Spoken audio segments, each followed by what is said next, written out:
Drona academy का विशाल main hall इस वक्त भावनाओं का एक महासागर बना हुआ था। सामने लगी विशाल काली स्क्रीन पर नामों की लिस्ट चमक रही थी और हजारों स्टूडेंट अपनी अपनी किस्मत उसमें तलाश रहे थे।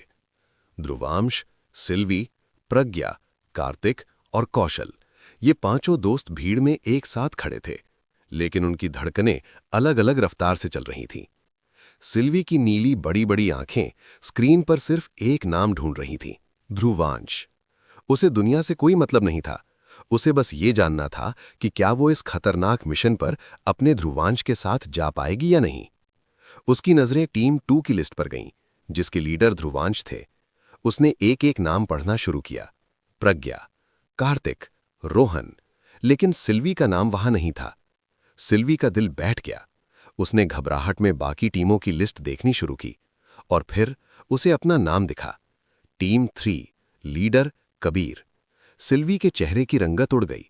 वो कबीर की इज्जत करती थी, उसे दोस्त मानती थी, लेकिन ध्रुवांश ध्रुवांश उसका सुरक्षा कवच था, उसकी दुनिया था। उसके बिना किसी और टीम में जाना उसे किसी सजा जैसा लग रहा था। उसने उदासी से अपना सिर झुका लिया। उसकी पकड़ ध्रुवांश के हाथ पर ढीली पड़ गई। वहीं दूसरी तरफ प्रज्ञा उछल पड़ी। यस यस, प्रज्ञा ने कार्तिक को कोहनी मारी। देख कार्तिक, हम दोनों का नाम ध्रुवांश की टीम में है, मतलब ध्रुवांश के साथ ही रहेंगे, मजा आ जाएगा। कार्तिक ने भी राहत की सांस ली। शुक्र है यार, कम से कम हम अपनों के बीच हैं। ध्रुवांश लीडर है तो टेंशन की कोई बात नहीं। लेकिन इसी ग्रुप में एक चेहरा ऐसा था जिस पर 12 बजे हुए थे, कौशल। वो पागलों की तरह कबीर की टीम लिस्ट देख रहा था। उम्मीद कर रहा था कि शायद उसका नाम भी वहीं हो, ताकि वो सिल्वी के करीब रह सके। लेकिन किस्मत को कुछ और ही मंजूर था। उसका नाम सबसे आखिरी लिस्ट में था, टीम 5, लीडर विवेक।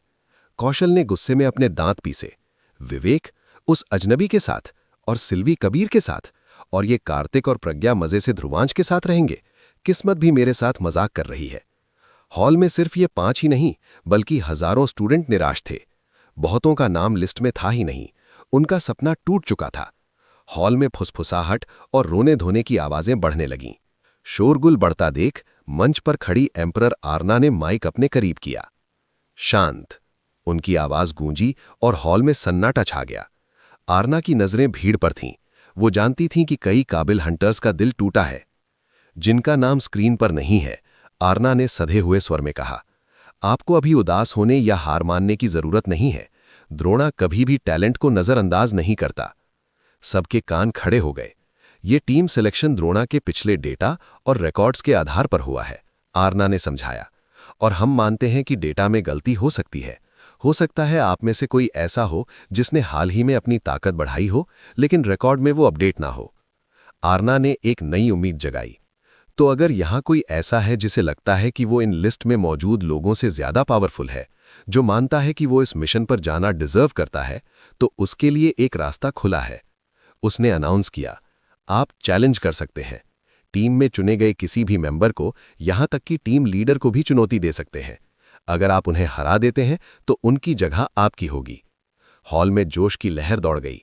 जो लोग रो रहे थे उनकी आंखों में आग थी। लेकिन याद रहे, आरना ने चेतावनी दी, आपके पास सिर्फ 19 दिनों का वक्त है, टाइम कम है। चैलेंज करने के लिए आपको द्रोणा के ऑनलाइन पोर्टल पर लॉगिन करना होगा और अपने प्रतिद्वंदी को सिलेक्ट करना होगा। और सबसे जरूरी बात, रिक्वेस्ट भेजने के 24 घंटे के अंदर मुकाबला करना होगा। उसने समय सीमा पर जोर दिया, इसलिए अपनी चुनौतियों को 19 दिनों के हिसाब से प्लान करें। अगर आप 19वें दिन चैलेंज करेंगे तो मुकाबला 20वें दिन चला जाएगा, जो कि मिशन की डेट है। वो मान्य नहीं होगा। So guys, all the best. अपनी जगह खुद कमाओ। इतना कहकर आरना और बाकी एम्परर्स मंच से उतरकर पीछे के वीआईपी एरिया की तरफ चले गए। आरना के जाने के बाद हॉल का माहौल बदल गया। अब यह सिर्फ एक मीटिंग नहीं, बल्कि एक बाजार बन गया था। जो लोग सेलेक्ट हुए थे वो अपने अपने लीडर्स को ढूंढने लगे। जो सेलेक्ट नहीं हुए थे वो पोर्टल खोलने के लिए अपने फोन निकालने लगे। ध्रुवांश, कबीर, माही, अनिकेत और विवेक, पांचों लीडर्स भीड़ के बीच अलग दिखाई दे रहे थे। अनिकेत, जो एक मजबूत कद काठी का और हंसमुख हंटर था, उसने भीड़ को चीरा और ध्रुवांश की ओर बढ़ा। उसने अपनी टीम के लोगों से एक्सक्यूज मी कहा और सीधा ध्रुवांश के सामने आकर रुका। हे ध्रुवांश, कैसे हो भाई? काफी चर्चा है तुम्हारी। ध्रुवांश ने मुस्कुराते हुए उसका हाथ थाम लिया। मैं ठीक हूं अनिकेत, तुम अपनी सुनाओ। अनिकेत ने हंसते हुए अपने सिर के पीछे हाथ रखा। क्या बताऊं भाई, सच कहूं तो थोड़ा नर्वस हुए इस कंपटीशन को लेकर। सुना है वो अनडेड मजाक नहीं है, ऊपर से फेमिलिया वाले, वो अलग सिरदर्द है। वे दोनों बात ही कर रहे थे कि तभी भीड़ में से एक लड़का, जिसने एम्परर्स के स्टाफ की यूनिफॉर्म पहन रखी थी, उनके पास आया। वो थोड़ा घबराया हुआ लग रहा था, शायद इतने बड़े हंटर्स के बीच आकर। उसने बहुत ही धीमी और इज्जतदार आवाज में कहा, sir Dhruvansh, excuse me. Dhruvansh और अनिकेत ने उसकी ओर देखा। आप सभी टीम लीडर्स को एम्परर्स ने अभी तुरंत उनके प्राइवेट ऑफिस में बुलाया है, 5 लीडर्स को।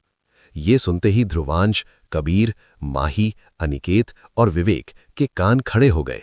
वे सब एक दूसरे को देखने लगे। कबीर की भौहें तन गईं। वो हमेशा हर चीज की वजह जानना चाहता था। इस अनाउंसमेंट के बाद हमें प्राइवेटली क्यों बुलाया जा रहा है? क्या कोई गड़बड़ है? माही, जो हमेशा की तरह गंभीर और थोड़ी कड़क मिजाज थी, उसने कबीर को घूरा। दिमाग मत लगाओ कबीर, एम्परर हमें बेवजह नहीं बुलाएंगे। जरूर कोई जरूरी काम होगा या कोई सीक्रेट मैसेज जो सबके सामने नहीं दिया जा सकता। अनिकेत ने माहौल को हल्का करने की कोशिश की। अरे छोड़ो ना गाइज, यहां खड़े होकर बहस करने से अच्छा है कि हम वहां जाकर खुद देख लेते हैं। चलो, बुलावा आया है। ऑफिस जाने से पहले ध्रुवांश मुड़ा। उसके ठीक पीछे सिल्वी खड़ी थी, जिसका चेहरा अभी भी लटका हुआ था। वो जानती थी कि अब ध्रुवांश बिजी हो जाएगा। ध्रुवांश ने सिल्वी की आंखों में देखा। उसे सिल्वी की उदासी महसूस हो रही थी। उसका मन किया कि उसे गले लगा ले, लेकिन सबके सामने ये मुमकिन नहीं था। उसने नरमी से कहा, सिल्वी, मैं अभी आया, ज्यादा देर नहीं लगेगी। तुम तब तक प्रज्ञा और कार्तिक के साथ रहना, ठीक है? सिल्वी ने एक आज्ञाकारी बच्चे की तरह हाँ में सिर हिला दिया, लेकिन उनके बीच की इस मूक केमिस्ट्री को कोई और भी देख रहा था। प्रज्ञा जो हमेशा मस्ती के मूड में रहती थी, उससे रहा नहीं गया। वो मुस्कुराते हुए सिल्वी के कंधे पर लटक गई। हाय अव, कितने प्यारे कपल हो तुम दोनों यार, नजर न लगे। मतलब थोड़ी देर के लिए भी दूर नहीं रह सकते? अभी तो ध्रुवांश मीटिंग में जा रहा है, जंग पर नहीं। सिल्वी ने शर्म से अपनी नजरें झुका लीं। उसके गालों पर गुलाबी रंगत आ गई। प्रज्ञा ने सिल्वी को कोहनी मारी और आंख मारते हुए कहा, वैसे सिल्वी, जरा मुझे भी तो बताना, ऐसा क्या जादुई मंत्र फूंका है तुमने? हम तो इसे खड़ूस ध्रुवांश के नाम से जानते थे।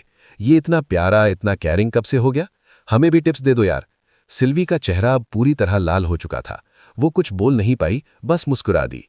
ध्रुवांश ने प्रज्ञा को एक नकली गुस्से वाली नजर से देखा, जिसे प्रज्ञा ने पूरी तरह इग्नोर कर दिया, और ध्रुवांश फिर कबीर के साथ एम्परर के ऑफिस की ओर बढ़ गया। जैसे ही ध्रुवांश वहां से गया, एक साया उसके पीछे घूर रहा था। कौशल। उसकी आंखों में नफरत अब उफान पर थी। उसे ध्रुवांश का लीडर बनना, सिल्वी का उसके लिए शर्माना और सबका उसे इंपॉर्टेंस देना, ये सब किसी तेजाब की तरह जला रहा था। कौशल अपनी भावनाओं पर काबू नहीं कर पाया। वो बुदबुदाया, उसकी आवाज में जहर था। तुझे मैं छोड़ूंगा नहीं ध्रुवांश। ई गेट के मुकाबले में जैसे ही मौका मिलेगा, तेरा खेल खत्म। वहां न कोई नियम होगा, न कोई गवाह, बस तू और तेरी मौत। उसने ये बहुत धीरे बोला था, सिर्फ अपने लिए। लेकिन पास खड़ा कार्तिक, जिसके कान बहुत तेज थे, उसे कुछ सुनाई दे गया। कार्तिक एकदम से मुड़ा। उसने कौशल को शक की नजरों से देखा। कौशल, तुमने अभी कुछ कहा क्या? कौशल का दिल एक पल के लिए रुक गया। वो जानता था कि अगर कार्तिक को पता चल गया तो उसका खेल शुरू होने से पहले ही खत्म हो जाएगा। कौशल ने तुरंत अपने चेहरे पर एक मासूम और दोस्ताना मुस्कान चिपका ली। वो घबराते हुए हंसा। अरे नहीं भाई, मैं क्या कहूंगा? उसने बात पलटते हुए अपने पेट पर हाथ रखा। मैं तो बस ये कह रहा था कि भूख के मारे जान निकल रही है। सुबह से कुछ खाया नहीं है। ये सब ड्रामा देखकर भूख और बढ़ गई है। उसने बहुत ही सहजता से प्रस्ताव रखा। चलो न यार, हम चारों कैफेटेरिया में बैठकर कुछ खाते हैं। ध्रुवांश और कबीर तो बिजी हैं, हम ही पार्टी कर लेते हैं। कार्तिक अभी भी उसे थोड़ा गौर से देख रहा था, लेकिन फिर उसने सोचा कि शायद उसे वहम हुआ होगा। कौशल तो हमारा दोस्त है, वो ऐसा क्यों बोलेगा? कार्तिक ने अपना शक झटक दिया और प्रज्ञा की ओर देखा। प्रज्ञा में खाना शब्द सुनते ही अपनी आंखें बड़ी कर लीं। हाँ यार, चलो ना। कार्तिक, मुझे भी बहुत जोरों की भूख लगी है, सुबह से सिर्फ टेंशन खाई है। उसने सिल्वी की ओर देखा, जो अभी भी ध्रुवांश के जाने की दिशा में देख रही थी। ओ मैडम, मजनू गया काम पे, अब तुम भी चलो, पेट पूजा करते हैं, वरना ध्रुवांश वापस आकर मुझे डांटेगा कि उसकी सिल्वी को भूखा रखा। सिल्वी प्रज्ञा की एक्टिंग और बातों पर अपनी हंसी नहीं रोक पाई। वो मुस्कुराते हुए बोली, ठीक है, चलो। और इस तरह 3 सच्चे दोस्त और एक छिपा हुआ दुश्मन चारों साथ में कैफेटेरिया की ओर चल पड़े। द्रोणा अकेडमी की सबसे ऊपरी मंजिल, एम्परर का प्राइवेट ऑफिस। ये कमरा किसी किले के दरबार जैसा था। बड़ी बड़ी कांच की खिड़कियां जिनसे पूरा कैंपस दिखता था। बीच में एक बड़ी राउंड टेबल थी। कमरे में 5 एम्परर्स, आरना, शिवाय जो अभी भी उबासी ले रहा था, और बाकी 3 बैठे थे। उनके सामने 5 सक्सेसर्स ध्रुवांश, कबीर, माही, अनिकेत और विवेक खड़े थे। माहौल बेहद गंभीर था। एम्परर आरना ने अपनी कुर्सी घुमाई और सीधे पॉइंट पर आई। लिसन गाइज, आपको यहां एक खास काम से बुलाया गया है। टीम बन चुकी है, लेकिन टीम अभी अधूरी है। सब हैरान थे। अधूरी? आपकी टीमों में सिर्फ द्रोणा के स्टूडेंट नहीं है। आरना ने खिलासा किया। हमने बाहर से भी कुछ टैलेंटेड हंटर्स को रिक्रूट किया है जो द्रोणा का हिस्सा नहीं है, लेकिन न्यू और काफी टैलेंटेड हंटर है। वो फिलहाल नॉर्मल स्टूडेंट की तरह। आरना ने एक फाइल टेबल पर सरकाई। एक यूनिवर्सिटी ने रिक्वेस्ट की है कि हम उनके स्टूडेंट्स को कुछ सेल्फ डिफेंस और नॉर्मल फाइटिंग स्किल्स सिखाने के लिए अपने बेस्ट हंटर्स भेजें। ये हमारे लिए एक पंथ दो काज जैसा है। उसने ऑर्डर दिया, तुम 5 को यानी सभी एम्परर सक्सेसर्स को अभी इसी वक्त उस यूनिवर्सिटी के लिए निकलना होगा। तुम्हें वहां जाना है, उन स्टूडेंट्स को ट्रेन करना है और साथ ही वहां मौजूद अपनी टीम के उन बाहरी मेंबर्स यानी एक्सटर्नल मेंबर्स से भी मिलना है। वो वहीं पढ़ते हैं। तुम्हें उनसे तालमेल बनाना होगा क्योंकि मिशन पर वो तुम्हारे साथ होंगे।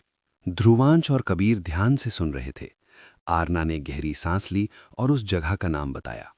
उस जगह को सब हॉप यूनिवर्सिटी या हॉप कॉलेज के नाम से जानते हैं। वो मिथिकल सिटी में स्थित है। तुम्हारे टेलीपोर्टर पास बन गए हैं। अब से तुम एम्परर सक्सेसर्स होने की वजह से प्राइवेट कामों के लिए टेलीपोर्टर इस्तेमाल कर सकते हो। तुम सबको अभी वहां के लिए निकलना होगा। हॉप कॉलेज, ये नाम सुनते ही ध्रुवांश के दिमाग में एक घंटी बजी। यादों का एक फ्लैशबैक चला। उसने मन ही मन सोचा, हॉप कॉलेज, 1 मिनट, ये तो वही कॉलेज है ना जहां जहां ईशा पढ़ती है। ध्रुवांश ने कनखियों से कबीर की ओर देखा। कबीर का चेहरा वो देखने लायक था। जैसे ही उसने हॉप कॉलेज का नाम सुना, उसके चेहरे पर एक ऐसी मुस्कान और चमक आ गई जिसे छिपाना नामुमकिन था। उसकी आंखों में एक अलग ही स्पार्क था। ईशा, ध्रुवांश की बहन और उसका एक लौता प्यार। वो उससे मिलने जा रहा था, काफी दिनों बाद। कबीर ने अपनी खुशी को दबाने की कोशिश की, लेकिन उसके होठों की मुस्कुराहट और गालों की लाली सब बयां कर रही थी। उसे अब इस मिशन से डर नहीं लग रहा था, बल्कि वो तो उतावला हो रहा था। आरना ने उन्हें जाने का इशारा किया। गुड लक लीडर्स, अपनी टीम को संभालना तुम्हारी जिम्मेदारी है। अब जाओ। 5 लीडर्स ने ग्रीट किया और बाहर की ओर मुड़े। ध्रुवांश के चेहरे पर भी एक हल्की मुस्कान थी। उसे पता था कि ये सफर सिर्फ ट्रेनिंग का नहीं होगा, ये पुरानी यादों और शायद कुछ नए ड्रामे का सफर होने वाला था। चलो देखते हैं ईशा अब कैसी है और कबीर का क्या हाल होता है उसे देखकर। क्या कबीर और ईशा की मुलाकात फिल्मी होगी? क्या हॉप कॉलेज में कोई नया राज छिपा है? और क्या होगा जब ईशा की दोस्त ध्रुवांश से मिलेगी? कहानी अब एक नए शहर और नए जज्बातों की ओर बढ़ रही है।